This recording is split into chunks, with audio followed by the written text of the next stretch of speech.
I'm playing golf, Chip.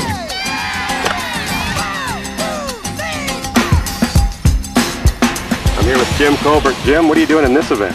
What am I doing? You know, I'm a Las Vegas resident, and when it's happening like this, got to be here.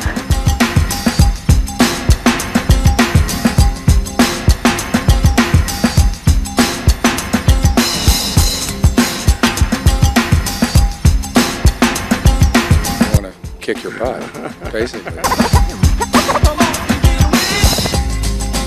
Let's remix it. I took a lesson from the late Mr. Pennock, who asked me why I was trying to do that. I said, well, I read Mr. Hogan's book, Mr. Pennock. He said, Mr. Gatlin, Mr. Hogan used to hit 1,000 golf balls every morning before breakfast. You don't. Show me 3 knuckles. In other words, right. Don't do this. Do this. Right. Square the club up. So, Okay. I've got a little of that. But Joe, I'll help you with the game now, buddy. Come on over here. After seeing those shanks, I'm not sure. Ah, I think you should stick to music and I'll stick to golf.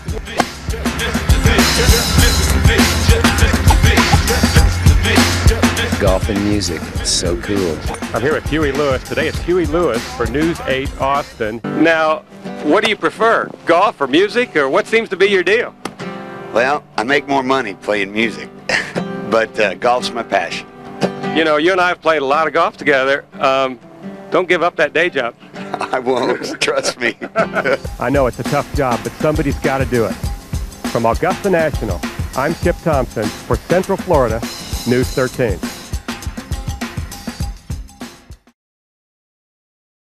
Sutton, Tournament Players Championship champion Hal Sutton. Hal, great playing 2 weeks ago. Thanks. It was a dream come true, especially at my age, but it was a long week running us into Monday there, so I was tired afterwards. Well, you know, I've talked to Nicholas before and looked at his game plan, and for one of the greatest players, or the greatest player in the world, it amazed me how conservative his game plan was for Augusta on holes, especially on the back nine, that look like you should play them very aggressively. Yeah. Well, I've tried to play them aggressively, and I've made lots of big numbers trying to play them aggressively, so I think maybe I need to learn something from the greatest player and play more conservatively here. Well, you're obviously playing real well. Play well this week. Thanks. Thanks, Al. Do you approach this tournament any differently than the other majors or the other tournaments throughout the year? Well, I think only being here at Augusta is the only difference. You know, it's the only major that we have that doesn't travel and doesn't move around, and I think that's what's kind of unique about the spot. And there is something about the golfing gods, Amen Corner, and that green jacket that mean really a lot to the pros. I'm here with Lee Janzen, 2-time U.S. Open champion. Lee Janzen. Lee, this course, do you treat this tournament much like you do an Open? Patience? Well, yeah, there's a lot of things that go on during a major that you don't have to really experience most weeks. Most weeks we attack the pin, try to make as many birdies as we can, and recovering from bogeys is a lot easier during most weeks. But here, this year they've added rough, narrowed the fairways up even more, and it's neutralized the long hitter unless he's hitting it straight, and you know that's the way it ought to be. If a big hitter's hitting it straight, then he does have the advantage. So how are the greens? Well, you know, they're slow and slightly bumpy, just like always. That's kind of what you expect here. Do you find it difficult, like around the greens, pitching and chipping, how the ball's going to roll out, and every now and then it catches a spongy area, right. Every now and then it doesn't? Well, I think, you know, compared to last week where the ball ran out, you know, the greens were firm and you had to chip it way short and let it run out. Here you can almost, around the greens, you can almost fly it to the hole on a lot of shots. So you have to approach it a little bit different, practice around the greens a little bit and get a feel for that. All right, David Toms, have a good week this week. And to explain to people just how important it is, just right. How important all this stuff is. And yeah, my wife says, you're going to play golf again? Didn't you play yesterday?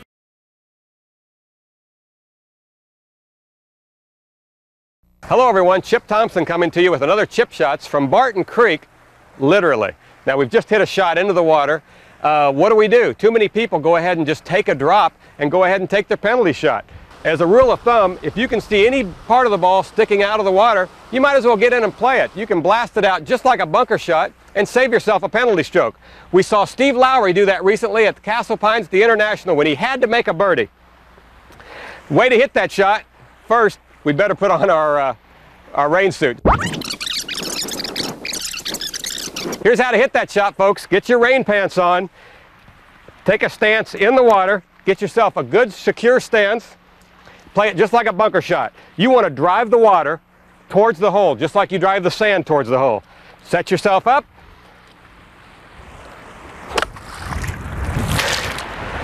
KI Sports, I'm Chip Thomson. That's another chip shot. Guys, you don't pay me enough for that one. Out here on Golf Talk Live. When we come back, we're going to head over and talk putting with the guy who's helped Joel Edwards to get where he is today. Spend a little time with a guy who spent some time on the short game for this champion in Vancouver who made putts like that. We will be right back.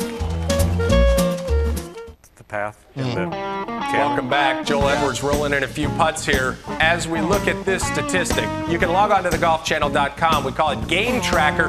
Look at these numbers here. Joel Edwards, 2000 and 2001. Look at the putting average there. 121st on tour improves to 55th. But look at the numbers. They hardly changed at all. That is how difficult it is on the PGA Tour. I like the money number as well. No, not everything is about money, and you'll be the first to talk about that. Chip Thomson, Barton Creek in Austin, spent some time over the last couple of years working with Joel Edwards on his short game. Welcome to the show. Thanks for spending some time with us. This guy rolled the ball in Vancouver as well as anybody on tour that won last year. I'm not saying he's the greatest putter in the world, and he'll probably tell you the same thing, but why has he been so successful? And we saw the numbers. They speak for themselves. Well, first of all, Joel has great hands. I mean, that's why he hits the shots he does. I'm really fortunate. I'm working with one of the best ball strikers in the world.